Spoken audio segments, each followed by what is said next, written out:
year 1887, in the high valley town of Larkspur, Montana, there was an old custom, older than the town itself. When something mattered in a house, a birth, a death, a marriage, you went out and told the bees. Or they took offense and left, and the luck went with them. For 9 years, one woman had told her bees the truth and kept half the town running without a soul noticing. They called her useful, steady, a little strange, up there alone with her hives. Nobody in Larkspur had truly looked at Maren Holt in 9 years, until the quiet miller down the slope finally said the thing no one had said in years. There is an old custom, older than the valley, that you must tell the bees when a thing happens in a house that matters. A birth, a death, a marriage. You go out to the hives and you tell them, low and plain, or the bees take offense and leave, and the luck goes with them. Maren Holt had been telling her bees the truth for 9 years. Since the spring, she carried the worst news she would ever carry out to the row of white boxes at the edge of her land, and stood with her hand flat on the wood and said it out loud so the bees would know, because there was no one else left in the house to tell. She was 30 years old now. She had pale hair, near to white, the color of the wax her bees made before it took the sun, and it would not hold a pin for long, so a few strands always came loose at her neck. She had gray eyes that people in Larkspur, Montana, said did not miss much, and a face that the cold had been kind to, fair and faintly freckled across the nose.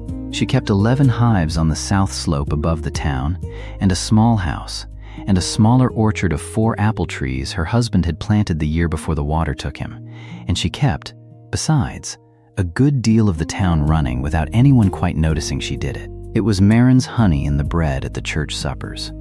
It was Maren's beeswax in the candles that burned in half the houses on the valley floor. It was Maren's salve, wax and tallow, and the herbs she grew in the box under her window, that the mothers came for when a child scalded a hand on the stove, and it was Maren they sent for, quietly, when old Pell's chest got bad in the night, because the circuit doctor was 3 days' ride in good weather, and Maren did not charge and did not talk afterward. She was, the town agreed without ever saying it, a useful woman, a steady one, a little strange, perhaps, living alone up there with the bees and her dead husband's trees, gone pale and quiet the way some women go after a loss, past the age for anything else, settled into what she was.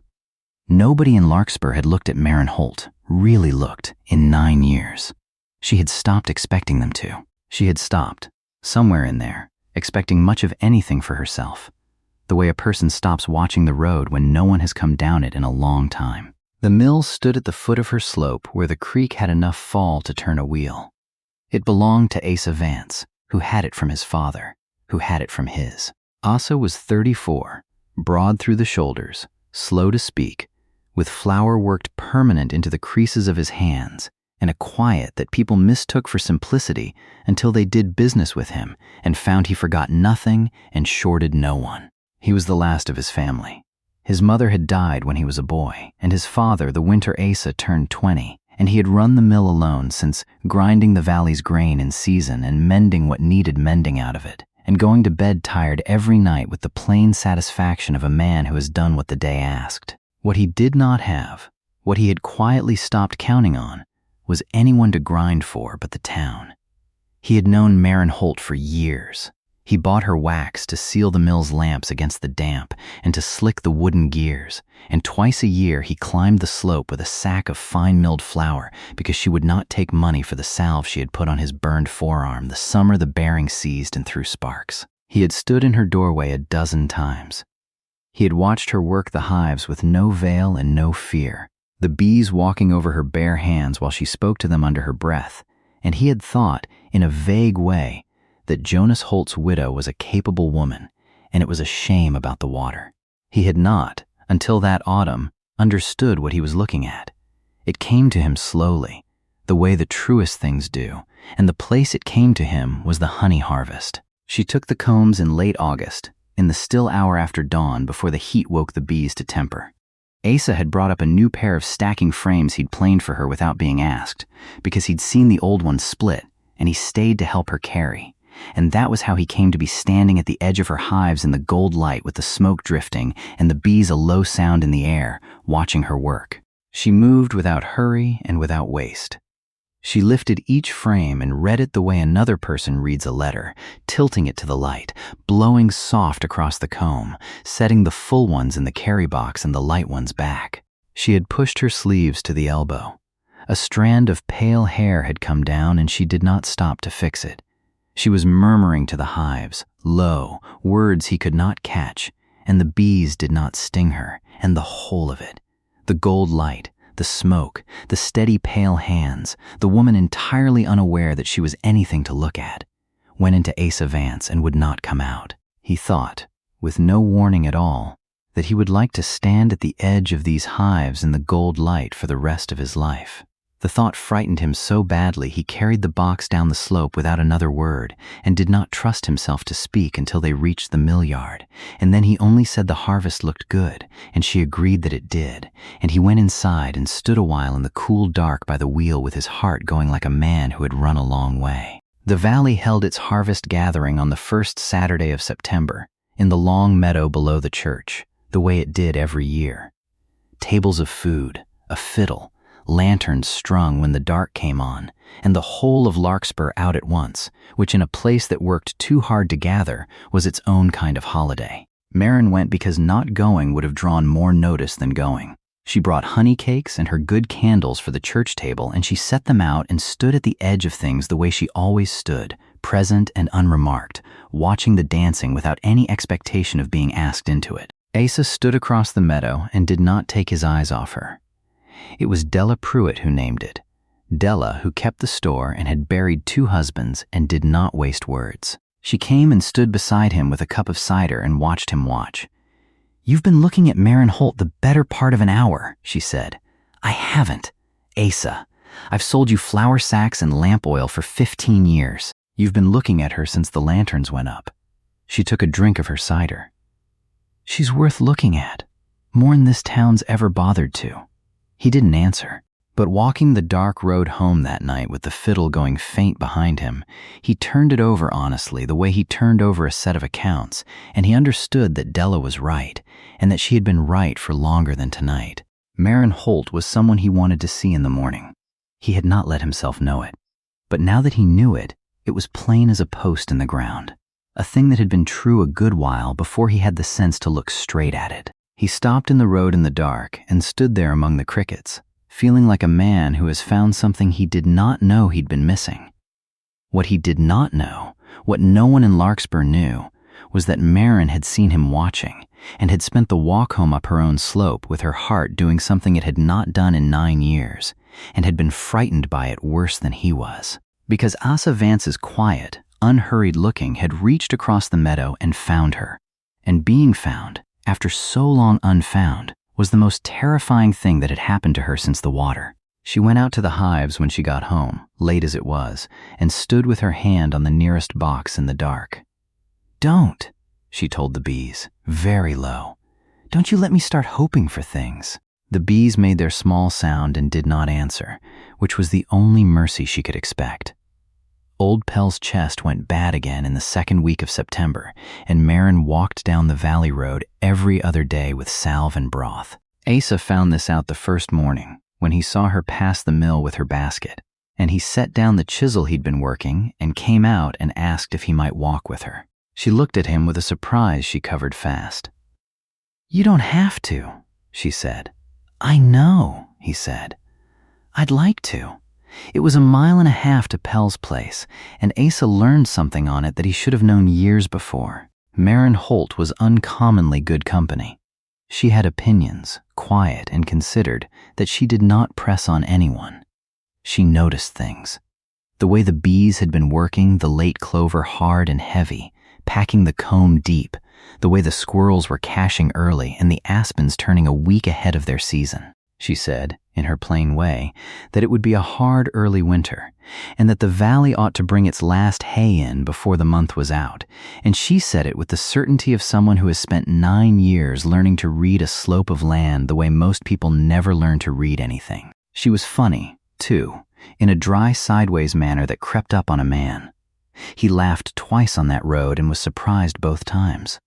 Old Pell, who had no patience and less tact, looked from Maren to Asa and back while she heated his broth and said, loud enough to carry, that Asa Vance was a born fool if he could not see what was standing in his kitchen. Maren went the color of a sunset and found something that needed doing at the stove.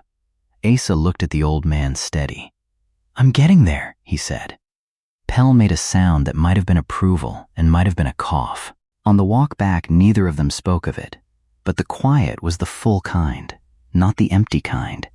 And at the fork where her road climbed away from the valley floor, Maren turned to him with a small, true smile that she did not seem able to help. "Thank you for the company," she said. "It's better with someone." He watched her climb toward the hives and thought, yes, it is. What followed happened in the spaces between work, the way everything real does in a valley that does not rest. He took to walking up the slope in the evenings with some small reason in his hand.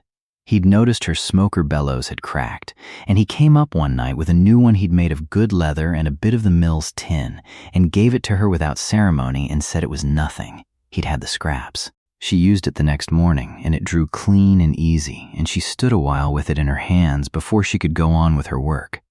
She began leaving things at the mill. A comb of the dark autumn honey on the windowsill by the wheel.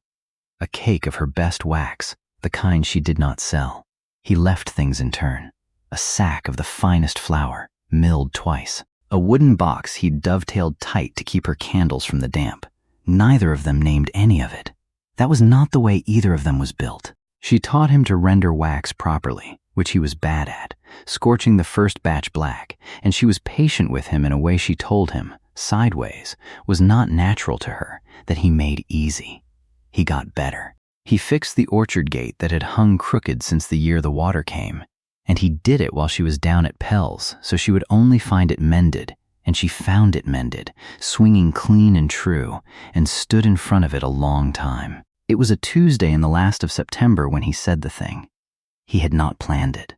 He had climbed the slope to bring her word that the valley had got its hay in on her warning, that 2 families would winter fed who might not have, and he found her at the hives in the level evening light, banking the boxes with straw against the cold she'd promised was coming. She was working with her bare hands again, calm among the bees, that strand of pale hair come loose, and he stood at the edge of it the way he had at the harvest, and what he had been holding down for a month came up before his better judgment could stop it. "The whole valley's warmer tonight because of you," he said, and not one of them up here saying it.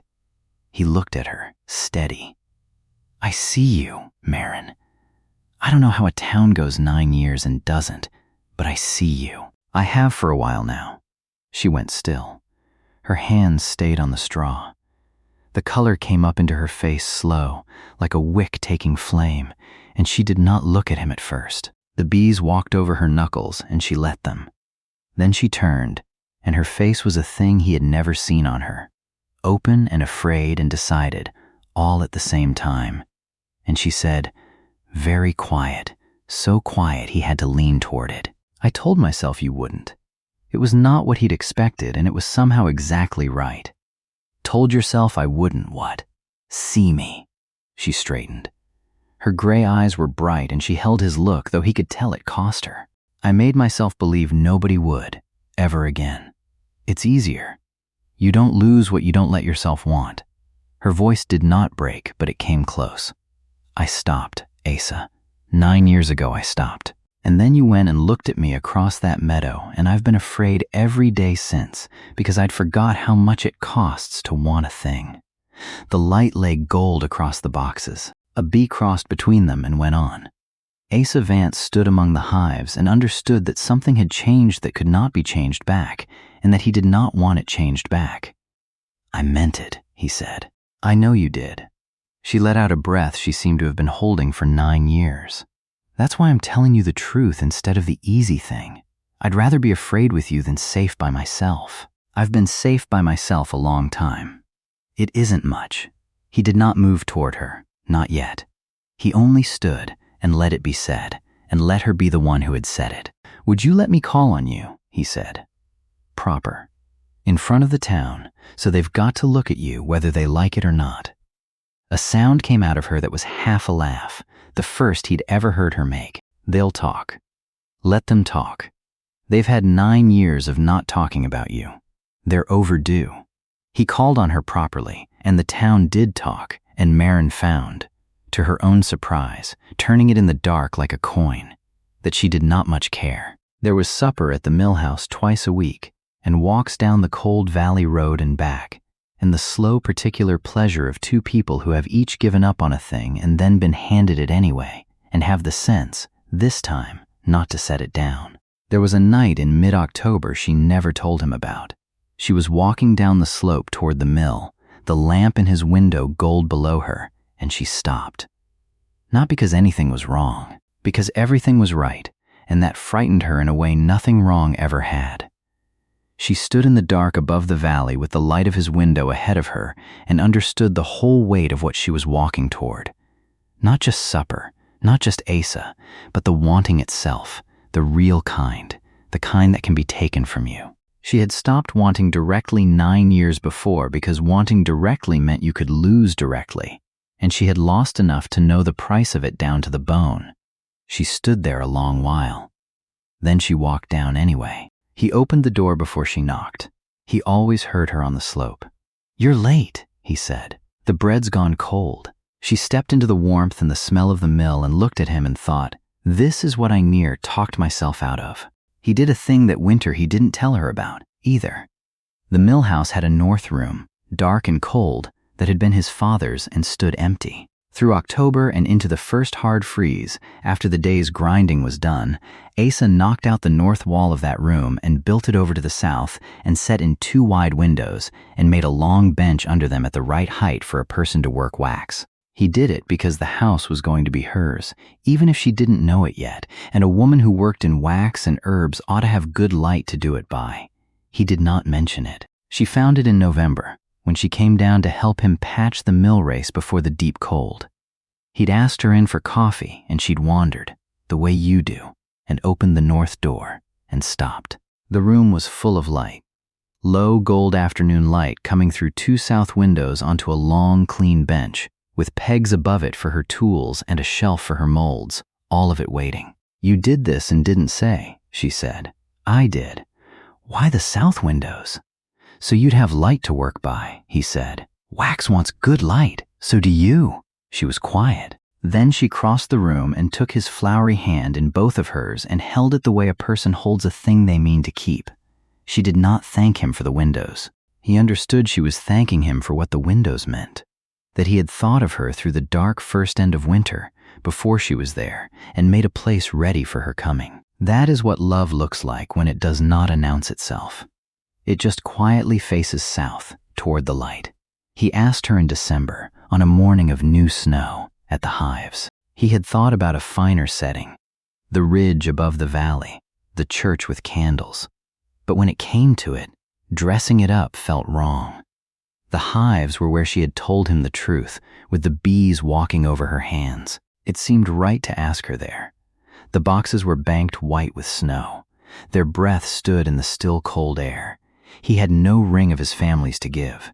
His people had kept nothing. So he had made one, over weeks at the mill forge he used for the wheel bands, a plain band of iron worked down smooth and fine, no stone, nothing it was not. He held it out in his flower-creased palm.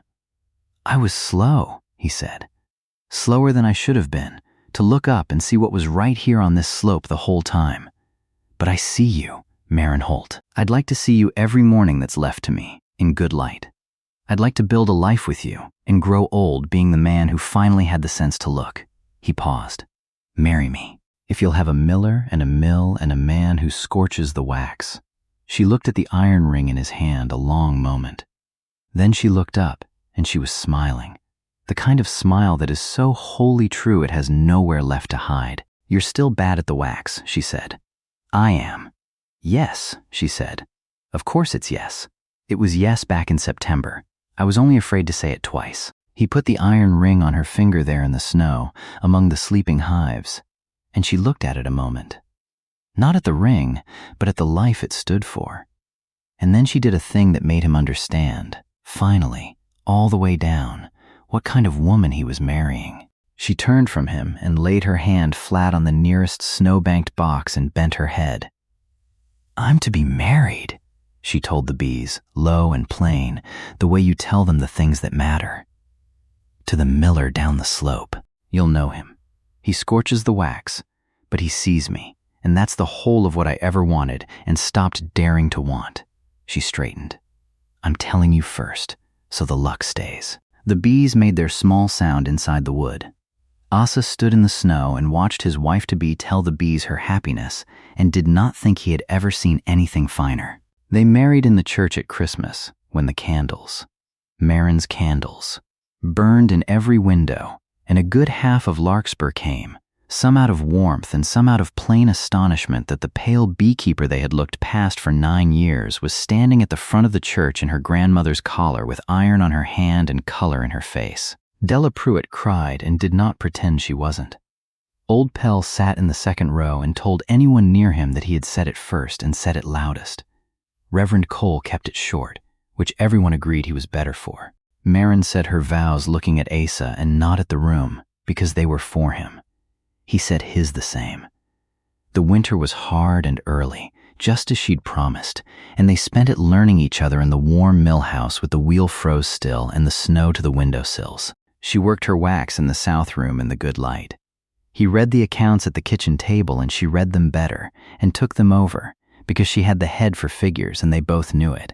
In the worst of February, she got the women of the valley to pool their winter stores and lend tools and salve and flour across the families that ran short. A plain, practical notion she had without once thinking of it as anything but sense. Though it was the kind of thing the valley would tell on for years after, the winter Maren Holt kept Larkspur fed. She was no longer a woman anyone looked past. Their first came in the autumn, a girl, pale-haired like her mother, with her father's slow, considering eyes. They named her for no one but herself, Wren. And the morning after she was born, before she had done much of anything but breathe and disapprove of the cold, Maren wrapped her warm and carried her out to the hives in the gold harvest light and stood with her hand on the nearest box. "This is Wren," she told the bees. "She's ours. I'm telling you first." A boy followed 2 years on and got told the same. The bees stayed. The luck held. On a Tuesday in the gold of an October some years later, Asa came up the slope to find Maren at the hives in the still evening light, taking the last of the harvest, with Wren handing her the light combs and the boy asleep in the grass with a bee walking unbothered across his sleeve. She looked up and raised a hand, the way she had the first time, and a strand of pale hair had come loose at her neck, the way it always did. He came and stood at the edge of the hives in the gold light, the place he had once thought he would like to stand for the rest of his life, and found that he was. Later, with both children tired against them and the boxes banked and the valley going blue below, Maren leaned her head on his shoulder and said, "You were slow, you know, about all of it. I know. 9 years a town looked past me, and the one man who didn't took his time about it." "I got there," he said. "You got there." She watched the last light leave the high peaks. "I almost didn't let you." "That was the slow part that was mine. We were both slow," he said. "We were both lucky," she said, which was the truer thing, and they left it at that. And that was the story of Maren Holt, the pale beekeeper a whole town overlooked for 9 years, who had taught herself to stop wanting until a quiet man looked up from his work and saw her, and who found that the thing she had given up on had been close by the whole time, waiting on a slope of land for somebody to climb up and look. The best things in this life are seldom hidden. Most often, they are right there at the edge of the town, tending the hives, keeping everyone else's house in order, waiting for you to lift your head and finally see them clear. Don't take 9 years to look. Let me know in the comments if this one found you. Thank you for sitting with it, and until the next one, keep your eyes open for what's already near.